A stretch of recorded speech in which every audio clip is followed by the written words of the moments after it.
Hello and welcome. आप देख रहे हैं बेंगलुरु अखबार। मैं हूं आपके साथ अशफाक अहमद सिद्दीकी। 130 करोड़ के इस पॉपुलेशन वाले इंडिया में आपने देखा होगा कि जितने सेक्टर्स हैं, जितने इंडस्ट्रीज़ हैं, फैक्ट्रीज हैं, जहां पर भी जिस मज़दूर का हक़ उसको हक़ नहीं मिलता, उस मज़दूर को हक़ दिलाने के लिए कई सारे ऑर्गेनाइजेशन होते हैं, उनको यूनियन कहा जाता है। हर फैक्ट्री में अपने अपने यूनियंस होते हैं। इसी तरह से तमाम यूनियंस के भी कुछ एक यूनियंस होते हैं।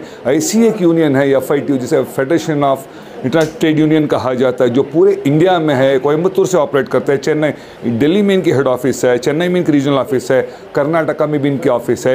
आज बेंगलोर शहर में इनके कर्नाटका के स्टेट लेवल के जो मेंबर्स हैं, इनके एक यहाँ की एक मीटिंग हुई। इसके पूरे यहाँ के मेंबर्स हमारे साथ हैं। आइए इस बारे में इनसे बात करते हैं। सबसे पहले हम बात करें कर्नाटका स्टेट के जो प्रेसिडेंट हैं सुलेमान, इससे इनके बारे में बात करते हैं। सर, वेलकम टू बेंगलुरु अखबार।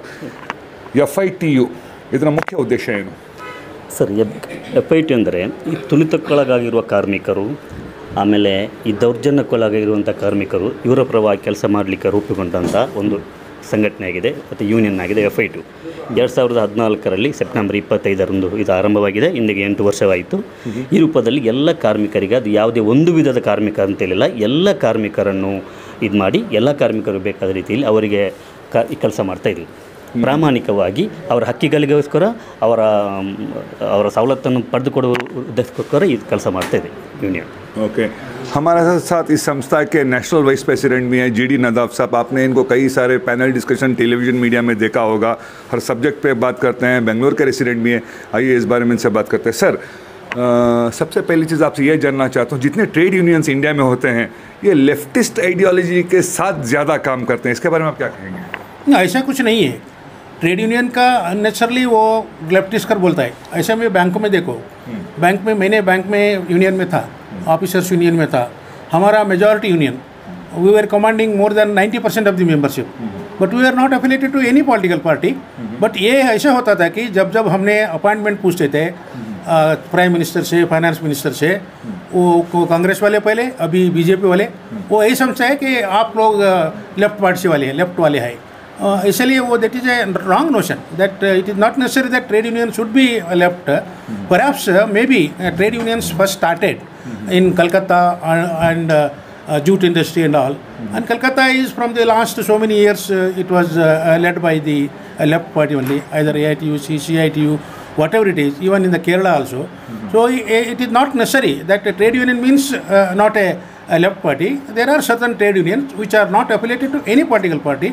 For example, in the banking industry, in the officers cadre, the majority organization, All India Bank Officers Confederation, is not affiliated to any political party. Okay. And we oppose any political party leading the government if their policy is against the trade unions, against the workers. We oppose it. There is no such restriction that Congress वाले हैं हमारे हैं और communist वाले हैं हमारे, ऐसा नहीं है।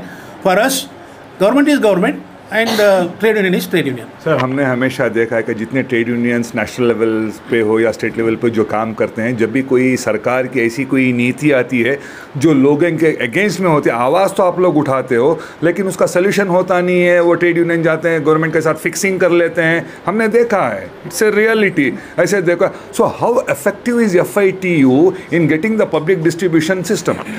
No, this is another allegation on the trade unions. ऐसा कुछ फिक्सिंग वगैरह कुछ नहीं होता है। वो अभी कुछ अगेंस्ट दी गवर्नमेंट पॉलिसी के एनी ट्रेड यूनियन फाइट करता है। ट्रेड यूनियन के भी लिमिटेशंस है। Organised sector is hardly 3%। उसमें भी I think the very few people will take up this general issues. और ऑल ऑर्गेनाइज्ड सेक्टर्स आल्सो, उनके पहले primary their responsibility is to take care of their members. But it is also necessary that the government policy के against हम बात करना चाहिए, मगर वो है और ओन लिमिटेशंस। हम एक दिन स्ट्राइक कर सकते हो, 2 दिन का स्ट्राइक कर सकते हो, और कंसिलेशन मीटिंग हो सकता है, ऐसे ही ड्रैग करते हैं। Until and unless common man, general public हमको सपोर्ट कब तक नहीं देते, तब तक कौन सा इश्यू का हल नहीं हो सकता है। और जनरल पब्लिक इसलिए साथ नहीं दे रहा है कि they are not educated on this fields and they are only once in 5 years they are given importance election के टाइम में। बाद में उनको मालूम नहीं है कौन सा पॉलिसी क्या हो रहा है, कौन सा अमेंडमेंट हो रहा है, उसका इफेक्ट क्या होता है। बारिंग नाउ दैट वो फार्मर्स अभी स्ट्राइक कर रहे हैं very, and no one is supporting them. and that is why for months together they are sitting there and fighting. Government has already neglected because उनको absolute majority है ना. Even the so-called opposition parties in the parliament also, they have also their own limitations.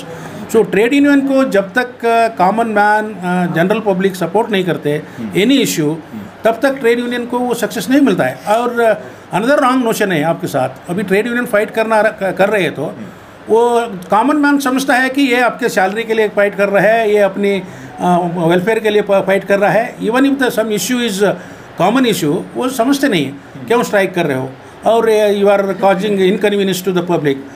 जो ही strike करेगा वो inconvenience होता ही है. सो जब तक ये सब मिलके कॉमन इश्यूज़ को फाइट नहीं कर सकते हो, तब तक ये absolute majority government will enjoy. Correct. हमारे साथ शहर के जाने माने एडवोकेट हैं सलाम साहब, इनको हम बात करते हैं. Sir, government will never encourage unions because more the number of unions more the number of criticism to the government. और हमने ये भी देखा है कि जितनी संस्थाएं रजिस्ट्रेशन के लिए जाते हैं उनसे कहते हैं कि कागज़ पे कागज़ लाओ, डॉक्यूमेंट पे पूरा अपने फॉर्म में, फिर भी बोलते हैं कि और एक कागज़ लेके आओ. इतना डिले करते हैं. तो हमारे कॉन्स्टिट्यूशंस में ऐसा कोई टाइम फ्रेम नहीं है कि जब कोई बंदा इतने डॉक्यूमेंट उसके टाइम फ्रेम के अंदर इसको रजिस्ट्रेशन करना है. ಈ ಕಾನೂನಲ್ಲಿ ಪ್ರತಿಯೊಂದು ಕಾನೂನಲ್ಲೂ ಕೂಡ ಆಯಾಯ ರಿಜಿಸ್ಟ್ರೇಷನ್ಗೆ ಸಂಬಂಧಪಟ್ಟಂಥ ರೂಲ್ಸ್ ಆ್ಯಂಡ್ ರೆಗ್ಯುಲೇಷನ್ ಇದೆ. ಅದರ ಸಂಬಂಧ ಪ್ರಿಸ್ಕ್ರೈಬ್ಡ್ ಫಾರ್ಮೇಷನಲ್ಲಿ ನಾವು ಅಪ್ಲಿಕೇಶನ್ ಕೊಟ್ಟರೆ ರಿಜಿಸ್ಟ್ರೇಷನ್ ಮಾಡಲೇಬೇಕಾಗುತ್ತೆ. ಕೆಲವೊಂದು ತೊಡಕುಗಳು ಅಂದರೆ ಇಲ್ಲಿ ಬ್ರೈಬ್ಸ್ ನಡೀತಾ ಇದೆ, ಇಲ್ಲ ಅಂತಿಲ್ಲ. ಆದರೂ ಕೂಡ ಕೆಲವೊಂದು ಪ್ರಿಸ್ಕ್ರೈಬ್ಡ್ ಫಾರ್ಮೇಟಲ್ಲಿ ನಾವು ಅಪ್ಲಿಕೇಶನನ್ನು ಹಾಕಿ ಆ ಅಪ್ಲಿಕೇಶನ್ ಮುಖಾಂತರ ನಡೆದರೆ ಖಂಡಿತವಾಗಿಯೂ ನಮಗೆ ಆಗುತ್ತೆ. ಯಾವುದೇ ರಿಜಿಸ್ಟ್ರೇಷನ್ ಕೂಡ ಮಾಡೋಕ್ಕಾಗಲ್ಲ ಅಂತಿಲ್ಲ. ಸಪೋಸ್ ಇನ್ ಕೇಸ್ ಲಾ ಆ ರಿಜಿಸ್ಟ್ರೇಷನ್ ಆಗದಿದ್ದರೆ ವಿ ಕುಡೆಂಟ್ ಕಮಿಷನರಿಗೂ ಕೂಡ ನಾವು ಅಪೀಲ್ ಹೋಗ್ಬೋದು, ಹಾಗೆ ಲೇಬರ್ ಕೋರ್ಟಿಗೂ ಕೂಡ ಅಪೀಲ್ ಹೋಗ್ಬೋದು. ಸರ್, ನಾವು ನೋಡ್ದಂಗೆ ಈಗ ಲೇಬರ್ ಆಫೀಸ್ ಹತ್ರ ನಾವು ಹೋಗ್ತೀವಿ, ಅವ್ರ ಜೊತೆ ನಮ್ಮ ಸಂಬಂಧ ಚೆನ್ನಾಗಿದ್ದರೆ ಆ ಟೈಮ್ ಫ್ರೇಮ್ ಒಳಗಡೆ ಆಗ್ಬಿಡುತ್ತೆ. ಸಂಬಂಧ ಚೆನ್ನಾಗಿಲ್ಲ ಡ್ರ್ಯಾಗ್ ಮಾಡ್ಕೊಂಡೇ ಹೋಗ್ತಾರೆ. ಇದಕ್ಕೆ ಯಾವುದು ಟೈಮ್ ಫ್ರೇಮ್ ಅಂತ ಲಾ ಇಂದ ಏನು ಅಬೈಡಿಂಗ್ ಸಕಾಲ ಅಂತ ಇದಕ್ಕೂ ಇದೆ. ಸಕಾಲ ಟೈಮ್ ಫ್ರೇಮಲ್ಲಿ ಒಂದು ಅಪ್ಲಿಕೇಶನ್ ಕೊಟ್ಟರೆ ವಿತಿನ್ 3 ಮಂತ್ಸಲ್ಲೇ ಡಿಸ್ಪೋಸ್ ಆಗಬೇಕು ಅಂತ ಇದೆ. ಹಾಗೆ ಡಿಸ್ಪೋಸ್ ಆಗಿಲ್ಲ ಅಂತ ಹೇಳಿದ್ರೆ ಅಪೀಲೇಟ್ ಅಥಾರಿಟಿ ಇದೆ. ಅಪೀಲ್ ಅಥಾರಿಟಿಯಲ್ಲಿ ನಾವು ಕೂಡ ಅದನ್ನು ಚಾಲೆಂಜ್ ಮಾಡ್ಬೋದು. ಯಾಕಂದರೆ ಯಾವುದೇ ಕಾನೂನು ಸರಿ ಇದೆ, ಬಟ್ ಕಾನೂನನ್ನು ಅದು ಸರಿಯಾದ ರೀತಿಯಲ್ಲಿ ನಡೆಸ್ಕೊಳ್ತಾ ಇಲ್ಲ ನಮ್ಮ ಅಧಿಕಾರಿಗಳು. ಅದು ಸಮಸ್ಯೆ ಇಲ್ಲಿ. ಯಾಕೆಂದರೆ ಎಲ್ಲ ಅಧಿಕಾರಿಗಳು ನಾವು ಬ್ಲೇಮ್ ಮಾಡೋಕ್ಕಾಗಲ್ಲ. ಕೆಲವೊಂದು ಅಧಿಕಾರಿಗಳು ಈ ರೀತಿ ಇದ್ದಾರೆ ಅಂತ ನಾವು ಹೇಳ್ಬೋದು. ಅದಕ್ಕೆ ಸರ್ಕಾರ ಈ ಇತ್ತೀಚೆಗೆ ಆದಂಥ ಈ ಕಾರ್ಪೊರೇಟ್ ವಲ್ಕರಣ ಏನಿದೆ ಅದಕ್ಕೆ ಸಂಬಂಧಪಟ್ಟಂತೆ ಕೆಲವೊಂದು ರೀತಿ ಆಗ್ತಾ ಇದೆ. ಆದರೂ ಕೂಡ ಅದು ಸಂಬಂಧಪಟ್ಟ ಕಾನೂನು ಕೂಡ ಈಗಲೂ ಕೂಡ ಜೀವಂತವಾಗಿದೆ ಅಂತ ನಾನು ಹೇಳ್ತೀನಿ. ಅಲ್ಲ, ಅದಕ್ಕೆ ಇನ್ನೊಂದು ಕಾರಣನಿದೆ. 1991ರಿಂದ ನಮ್ಮ ಸರ್ಕಾರದ ನೀತಿ ಬದಲಾದ ಮೇಲೆ, ನ್ಯೂ ಎಕನಾಮಿಕ್ ಪಾಲಿಸಿ ಅಂತ ಬಂದಮೇಲೆ, ಇವರು ವರ್ಲ್ಡ್ ಬ್ಯಾಂಕು ಮತ್ತು ಒಂದು IMFಗೆ ಕೊಟ್ಟಂಥ ಒಂದು ಭರವಸೆ ಪ್ರಕಾರ ನಮ್ಮ ದೇಶದಲ್ಲಿ, ಭಾರತ ದೇಶದಲ್ಲಿ ಇದನ್ನು ಜೀರೋ ಯೂನಿಯನ್ ಅನ್ನೋ ಒಂದು ಫೆಸಿಲಿಟಿಯನ್ನು ಮಾಡಿಕೊಟ್ಟು ನಿಮಗೆ ನಾವು ರೆಡ್ ಕಾರ್ಪೆಟ್ ವೆಲ್ಕಮ್ ಮಾಡ್ತೀವಿ ಅಂತ ಅವ್ರಿಗೆ ಹೇಳಿದ್ದಾರೆ. ಫಾರಿನ್ ಡೈರೆಕ್ಟ್ ಇನ್ವೆಸ್ಟ್ಮೆಂಟ್ ಅಂತೇಳಿ. ಅದಕ್ಕಾಗಿ ಇಂಡೈರೆಕ್ಟಾಗಿ ಇವತ್ತು ನಮ್ಮ ಬಾಬುಗಳಾಗಲಿ ಅಥವಾ ಸರ್ಕಾರ ಆಗಲಿ ಅವರೇನು ಆದಷ್ಟು ಟ್ರೇಡ್ ಯೂನಿಯನ್ಗಳನ್ನು ಹೆಚ್ಚಿಗೆ ನಾವು ಅವಕ್ಕೆ ಆಸ್ಪದ ಕೊಡಬಾರ್ದು. ಇದ್ದ ಟ್ರೇಡ್ ಯೂನಿಯನ್ಗಳನ್ನೇ ಮುಚ್ಚುವಂಥ ಒಂದು ಪ್ರಯತ್ನ ಮಾಡಬೇಕಂತ ಇರುತ್ತವಾಗ ಈ ಜುಡಿಷರಿ ಮೊದಲನೇ ಜುಡಿಷರಿ ಸಹ ಅದು ನಮ್ಮ ಕಾರ್ಮಿಕರ ಪರವಾಗಿ ಕೆಲವೊಂದು ನಮ್ಮ ಪ್ರೊನೌನ್ಸ್ಮೆಂಟ್ಸ್ ಎಲ್ಲ ಬರ್ತಾಯಿದ್ವು. ಅದು 1991ರಿಂದ ಕೆಲವೊಂದು ಜುಡಿಷರಿಗ ಒಂದು ಡಿಸಿಷನ್ಸ್ ನೋಡಿದರೂ ಸಹ ಆ ಥರ ಮೊದಲಿನ ಥರ ಇದು ವೆಲ್ಫೇರ್ ಸ್ಟೇಟು, ಇದು ಕಾರ್ಮಿಕರ ಪರವಾಗಿ ಬರ್ತಕ್ಕಂಥ ಕೆಲವೊಂದು ವರ್ಡಿಕ್ಟ್ಗಳು ತುಂಬ ಕಡಿಮೆ ಆಗಿವೆ. ಹೀಗಾಗಿ ಬಂಡವಾಳಶಾಹಿಗಳಿಗೆ ಡೈರೆಕ್ಟ್ ಆಗಲಿ ಇಂಡೈರೆಕ್ಟ್ ಆಗಲಿ ಅವರಿಗೆ ಒಂದು ಸಪೋರ್ಟ್ ಸಿಗ್ತಾ ಇದೆ. ಹೀಗಾಗಿ ನಮ್ಮ ಅಧಿಕಾರಿಗಳು ಸಹ ಈ ಟ್ರೇಡ್ ಯೂನಿಯನ್ಗಳನ್ನು ಆದಷ್ಟು ಮಟ್ಟಿಗೆ ಏನಾದರೂ ಒಂದು ಪ್ರಶ್ನೆ ಹಾಕಿ ಇವುಗಳನ್ನು ರಿಜಿಸ್ಟರ್ ಮಾಡದೆ ಹಾಗೆ ನೋಡುವಂಥ ಒಂದು अल्ली ಅದು ನಮಗೆ ಕಂಡು ಬರ್ತಾ ಇದೆ। सर आपको मैं रोक रहा हूँ सर, एक organisation international labour organisation India में हम देखें CITU एक बड़ा नाम है, ये CTU ये सब बड़ा नाम है, अब आपकी FITU ये सब है। According to the constitution of India what are the powers of this organisation? Is it just one day work लेके आप मैदान में जाते हैं, रोड में जाते हैं, आप स्लोगन्स पुकारते हैं, चले जाते हैं, या कुछ क्या राइट्स है? क्योंकि आम जो जनता है, आम जनता को इसके बारे में आइडिया ही नहीं कि यूनियंस होते क्या हैं। जेन्युइनली कुछ अच्छे यूनियंस हैं, कुछ यूनियंस ऐसे जो मनी एक्सट्रैक्शन जैसे काम भी करते हैं। तो इस यूनियन का एक्चुअली काम क्या होता है, इसके पावर्स क्या होते हैं? Actually Indian ILO came in 1990, उससे पहले ये trade union act came in 1926 India में। Before trade union act unions came much earlier than that, even AITUC was formed in 1920। तो यूनियन से after the trade union act it contains registration कैसे करना है, what and Industrial Dispute Act 1947, do's and don'ts are there.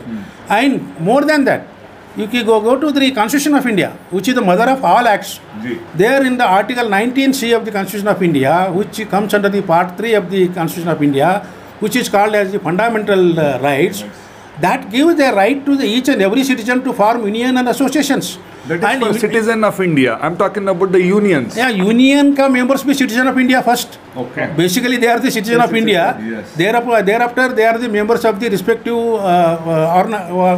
क्या industries है, क्या banks है, क्या है, उसका मेंबर्स होता है. As a citizen of this country I have every right to form the union and association. Union and association why you have to form?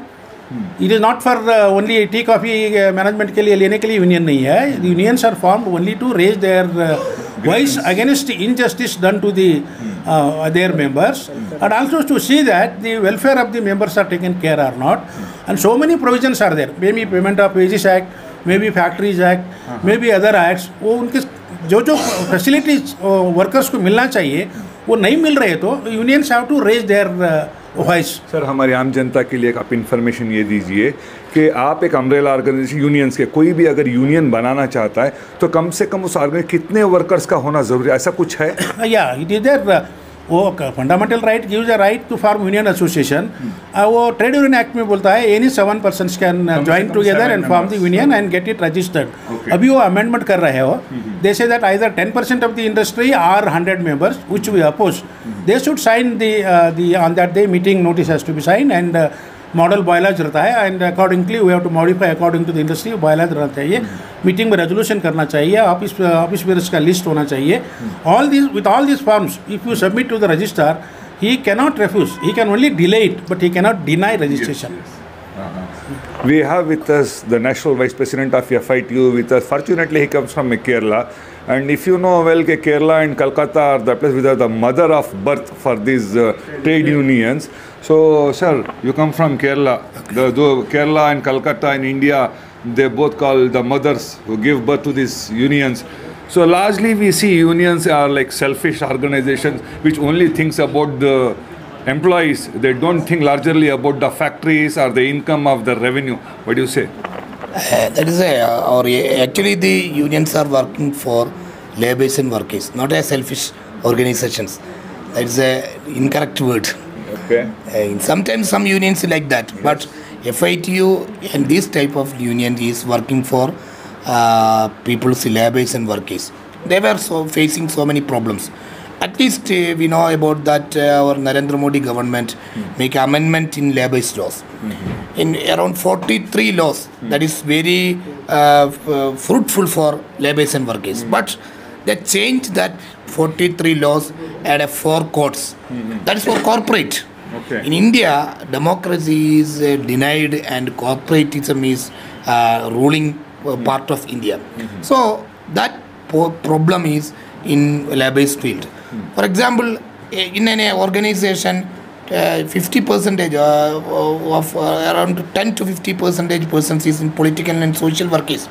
They were leading the labor unions and trade unions.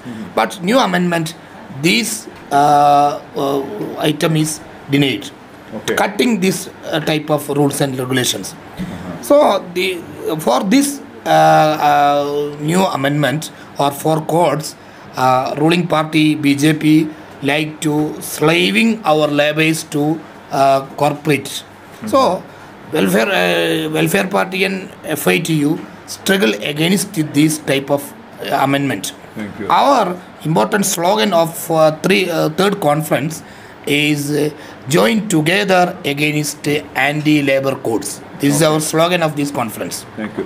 Sir, ಈಗ sir ಹೇಳ್ತಾ ಇದ್ರು ನಮ್ಮ ದೇಶದಲ್ಲಿ 3% ಮಾತ್ರ organise sector ಕೆಲಸ ಮಾಡ್ತಾರೆ, 97% ಇನ್ನೂ unorganised ಆಗಿದ್ದೇವೆ ಅಂತ. ತಾವು ಕರ್ನಾಟಕ ರಾಜ್ಯಾಧ್ಯಕ್ಷರುಗಳಾಗಿದ್ದೀರಾ. ಕರ್ನಾಟಕ ರಾಜ್ಯದಲ್ಲಿ ಯಾರಾದರೂ ಈ ಸಂಘಟನೆಗಳನ್ನ ಮಾಡ್ಕೊಂಡು ನಿಮ್ಮ ಸಂಸ್ಥೆ ಜೊತೆ ಸೇರಬೇಕಂದ್ರೆ ಯಾವ ಥರ ಪ್ರೊಸೀಜರ್ ಫಾಲೋ ಮಾಡಬೇಕು? ಆ ಥರ ಪ್ರೊಸೀಜರ್ ಅಂತಿಲ್ಲ. ಈಗ FIT-ನಲ್ಲಿ ಯಾವುದೇ ಯೂನಿಯನ್ಗಳು ರಿಜಿಸ್ಟರ್ ಆಗಿದ್ದರೆ ಇದರಲ್ಲಿ ಸೇರ್ಕೊಬೋದು. FIT ಅನ್ನೋದು ಒಂದು ಅಂಬ್ರೆಲ್ಲ ಅಂತ ನಿಮ್ಗೆ ಗೊತ್ತಾಗಿದೆ ಈಗ ತಾನೇ. ಬೇರೆ ಬೇರೆ ಈಗ ಯೂನಿಯನ್ಗಳು, ಈಗ ಯಾವುದೇ ಅದು ಯೂನಿಯನ್ಗಳಿರಲಿ, ಯಾವುದೇ ಕಾರ್ಮಿಕ ಸಂಘಟನೆಗಳಿರಲಿ, ಅದೆಲ್ಲವೂ ಅವ್ರು ರಿಜಿಸ್ಟರ್ ಆದಮೇಲೆ FIT ಜೊತೆ ಸೇರ್ಕೋಬೋದು ಆರಾಮ. ಅದರಲ್ಲಿ ಯಾವುದೇ ಒಂದು ರಿಸ್ಟ್ರಿಕ್ಷನ್ ಅಂತ ನಾವು ಇಟ್ಕೊಂಡಿಲ್ಲ. ಇದೇ ಇಂಥ ಪಾರ್ಟಿಯವರು ಇದ್ರೆ ಬರಬೇಕು, ಇಂಥ ಪಾರ್ಟಿ ಫಾಲೋವರ್ಸ್ ಇದ್ರೆ ಬರಬೇಕು, ಆ ಥರ ಯಾವುದೇ ಒಂದು ರಿಸ್ಟ್ರಿಕ್ಷನ್ FIT-ಗೆ ಇಲ್ಲ. FIT-ಯಲ್ಲಿ ಯಾವುದೇ ಕಾರ್ಮಿಕ ಸಂಘಟನೆಯವರು, ಯಾವುದೇ ಯೂನಿಯನ್ಗಳು ಇದ್ರ ಸೇರ್ಕೋಬೋದು. ಒಬ್ಬ ಸಿಟಿಸನ್ ಕೂಡ, ಭಾರತೀಯ ಸಿಟಿಸನ್ ಕೂಡ FIT ಮೆಂಬರ್ ಆಗಲಿಕ್ಕೆ ಮುಕ್ತವಾಗಿ ಅವಕಾಶ ಇದೆ.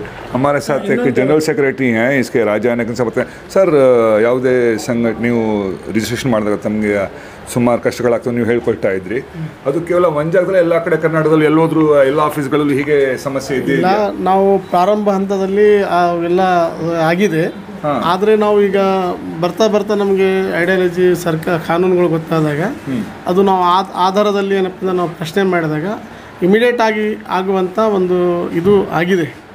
ಈಗ ಮೊದಲೇ ನಮಗೆ ನಾವು ಇಲ್ಲೇ ಪ್ರಾರಂಭ ಮಾಡಿ ಕರ್ನಾಟಕದಲ್ಲಿ 2 ವರ್ಷ ಆಗಿದೆ ನಮ್ಮ ಇಲ್ಲೇ ಸ್ಥಾಪನೆ ಮಾಡಿ. ನಮಗೆ ಜಾಸ್ತಿ ನಮಗೆ ಟ್ರೈನಿಂಗ್ಸ್ ಆಗಲಿ ಅದು ಆಗಲಿ ಆಗಿದ್ದಿಲ್ಲ. ಇವತ್ತು ನಾವೇನು ಇಡೀ ಕಾರ್ಯಕ್ರಮದಲ್ಲಿ ನಮ್ಮ ಎಲ್ಲ ಕಾರ್ಯಕರ್ತರಿಗೂ ಸಹ ಏನಾಗಿದೆ ಅಂತ ಹೇಳಿದ್ರೆ ಟ್ರೇಡ್ ಯೂನಿಯನ್ನ ಮಹತ್ವ ಏನಿದೆ, ಟ್ರೇಡ್ ಯೂನಿಯನ್ನ ಯಾವ ಥರ ನಾವು ಇದು ಮಾಡಬೇಕು, ರಿಜಿಸ್ಟ್ರೇಷನ್ ಹೇಗೆ ಮಾಡಿಸ್ಬೇಕು ಎಂಬುದನ್ನು ಭಾಳಷ್ಟು ಚರ್ಚೆ ಆಗಿದೆ. ನಮ್ಮ ಇಡೀ ನಮ್ಮ ರಾಜ್ಯದಲ್ಲಿ ಬಂದಂಥ ಎಲ್ಲ ಕಾರ್ಯಕರ್ತರು ತಮ್ಮ ತಮ್ಮ ಸ್ಥಳದಲ್ಲಿರುವಂತಹ ಎಲ್ಲ ಯೂನಿಯನ್ಗಳಲ್ಲಿ ಕಟ್ಟಡ ಕಾರ್ಮಿಕರಾಗಿರ್ಬೋದು, ಆಮೇಲೆ ಏನಂದರೆ ಬೀದಿ ವ್ಯಾಪಾರಿಗಳಾಗಿರ್ಬೋದು, ಅದೇ ರೀತಿಯಲ್ಲಿ ಮನೆಯಲ್ಲಿ ಕೆಲಸ ಮಾಡೋರಾಗಿರ್ಬೋದು, ಯಾವ ಥರ ನಾವು ಮಾಡಬೇಕು ಅಂತಕ್ಕಂಥ ಒಂದು ಮೆಸೇಜ್ ಇಲ್ಲಿ ಸಿಕ್ಕಿದೆ. ಮುಂದಿನ ದಿನಮಾನದಲ್ಲಿ ನಾವು ರಾಜ್ಯದಲ್ಲಿ ಒಂದು ಬದಲಾವಣೆ, ತಾವು ಹೇಳ್ತಾ ಇದ್ರಿ ಬರೀ ಯೂನಿಯನ್ ಸ್ಟ್ರೈಕ್ ಇದು ಆಗ್ತದೆ ಅಂತ, ಇದೆ ಅದು ನಾವು ಒಪ್ಕೊಂತ ಇದ್ವಿ. ಆದರೆ FIT ಐತಲ್ಲ ಪ್ರಾಮಾಣಿಕವಾಗಿ ಕೆಲಸ ಮಾಡುವಂಥ ಒಂದು ಟ್ರೇಡ್ ಯೂನಿಯನ್ ಆಗಿದೆ. ಪ್ರಾಮಾಣಿಕವಾಗಿ ನಾವು ಈ ದೇಶದ ಹೆಚ್ಚಿನ 60ಕ್ಕಿಂತ ಹೆಚ್ಚಿನ ಜನ ಏನು ಕಾರ್ಮಿಕರಿದ್ದಾರೆ, ಅವ್ರು ನಿಜವಾದ ನಾವು ಏನು, ನಮ್ಮ ಅಸ್ತಿತ್ವ ಏನು, ನಮಗೆ ಈ ದೇಶದಲ್ಲಿರುವಂಥ ಗೌರವ ಏನು ಅಂತಕ್ಕಂಥ ಅವ್ರಿಗೇನು ತಿಳಿದಿಲ್ಲ. ಅದು ತಿಳಿಪಡಿಸುವಂಥ ಅವರಲ್ಲಿ ಜವಾಬ್ದಾರಿ ತರುವಂಥ ಕೆಲಸ FIT ಹಿಂದಿನ ದಿನ ಮಾಡ್ತೀವಿ. Thank you sir. जो भी हमारे व्यूअर्स जो गरीब मजदूर तबका जो भी देख रहा है, आप उनके लिए लास्ट में क्या मैसेज देना चाहिए? किस तरह से वो अपने आप को मजबूत कर सकते हैं, यूनियन फॉर्म कर सकते हैं? मैसेज दे दीजिए लास्ट में. नहीं, एज मैंने पहले ही बोल दिया कि 97% वो अनऑर्गेनाइज सेक्टर में काम करते हैं लोग. उनके लिए एजुकेशन नहीं है, उनके लिए वो एजुकेशन नहीं है, उनको एजुकेट करना चाहिए. उन्हें डरना नहीं चाहिए. यूनियन करे तो हमको मालिक हमको निकालेगा और हमारा पगार कम कर देगा, वैसा वो डर क्या है, that is not based on an actual. वो यूनियंस लाइक FITU, वो जाके उनको थोड़ा बोलना चाहिए कि हम आपके पीछे हैं, आप यूनियन करो. यूनियन करे तो यूनियन से आपको, union is not a may be problem to the employer, but union के मेन ऑब्जेक्ट है कि आपको जो मिलना है, जो सरकार से मिलना है, जो मालिक से मिलना है, वो मिलना ही चाहिए. आप हक के लिए लड़ रहे हो, इसलिए डरना नहीं. जो डरा वो मरा, इसलिए डरना नहीं चाहिए. Thank you. कुरान कहता है, प्रॉफिट हज़रत मोहम्मद सल्लल्लाहु अलैहि वसल्लम कहते हैं कि मज़दूर का पसीना ज़मीन पर गिरने से पहले उसकी मज़दूरी दे देनी चाहिए. इसी तरह से आज के हालात में जहाँ पे मज़दूर को उसका हक़ नहीं मिलता, उसका हक़ दिलाने के लिए ऐसी संस्थाएं काम करती हैं. FIT एक ऐसी ऑर्गेनाइजेशन है जिसके अम्ब्रेला में कई सारे ऑर्गेनाइजेशंस कनेक्ट हो रहे हैं. अगर आप जो लोग देख रहे हो, अगर आप कम से कम आपके काम की जगह पे कम से कम 7 लोग हैं, तो आप भी एक छोटी सी यूनियन बना सकते हैं. आप ऐसे अम्ब्रेला ऑर्गेनाइजेशन के नीचे आ सकते हैं कि आपको कोई भी प्रॉब्लम हो तो ये लोग आपकी मदद करेंगे. बकिया खबरों के लिए आप देखते रहिए बेंगलुरु अखबार. मैं हूँ आपके साथ अशफाक अहमद सिद्दीकी. जय हिंद. जय हिंद.